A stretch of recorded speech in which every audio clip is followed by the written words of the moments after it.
Hello, so this is my latest recording of a build I was doing, making a neolithic monument for my Bronze Age board that I'm making for wargaming the Bronze Age, which I will be hopefully bringing to convention at some time. I based it off the images that you can see now. So we're going to be using the, so I'm just going to let it roll and talk over when I want to. First time using styrofoam, because I thought I always want to use some foam to make something. So here's me doing a tester piece first. Just get used to the tool first time I use a wire cutter. I was really impressed with it and really impressed with the sound, and I recommend it to everybody. I could just sat there and just cut stuff for hours.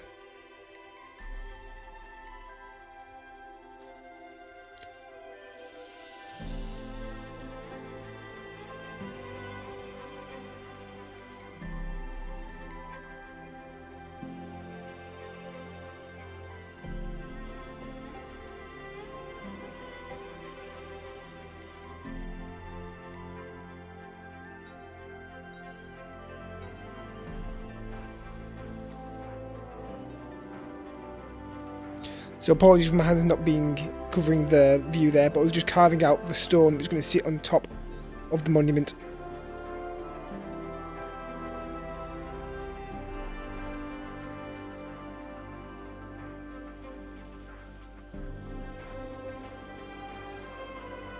Just doing a test fit there. So painting, I just painted it with some cheap paint. I first painted a black base coat on to give a good basing for it.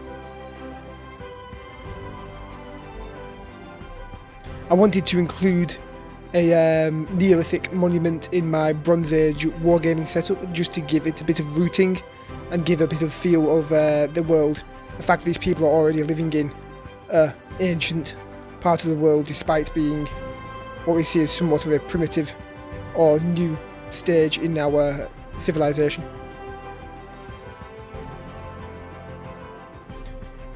Just use cheap paint, find it easier. After I'd done the black base coat, I dry brushed over it with a grey that I mixed up just using the black and some white.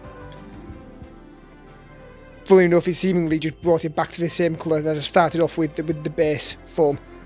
So yeah, but no, it looked good. It looked good.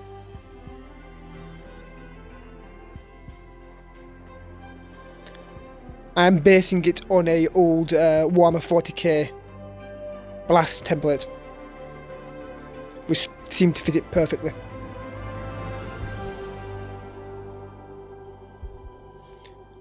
A step that isn't shown here is I put another pure white highlight on it after I had put the grey on, once it had dried.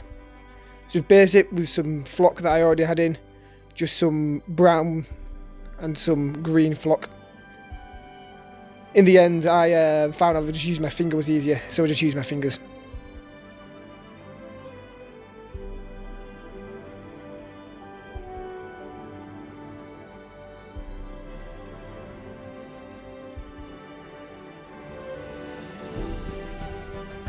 I used a spare piece of offcut just to cover the hole in the middle, and I tried to disguise that by just covering it in flock.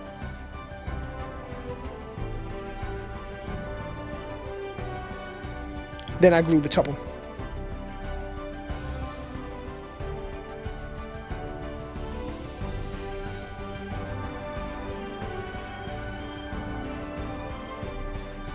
Again, I really think this will make either a good centerpiece to a board or just to add character to it. And I was hoping by the shape of it, it'd add a bit more dynamic features to the battlefield. And then since we're using the Lord of the Rings system to wargame the Bronze Age, I'm hoping that it'll create space for figures warriors to fight their way through and see how it, or possibly a centerpiece to place an objective inside.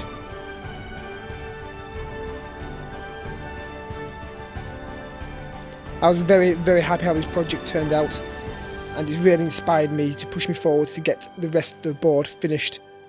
I'll just leave you with some finishing shots of the finished product, with the Bronze Age warrior stood in its midst.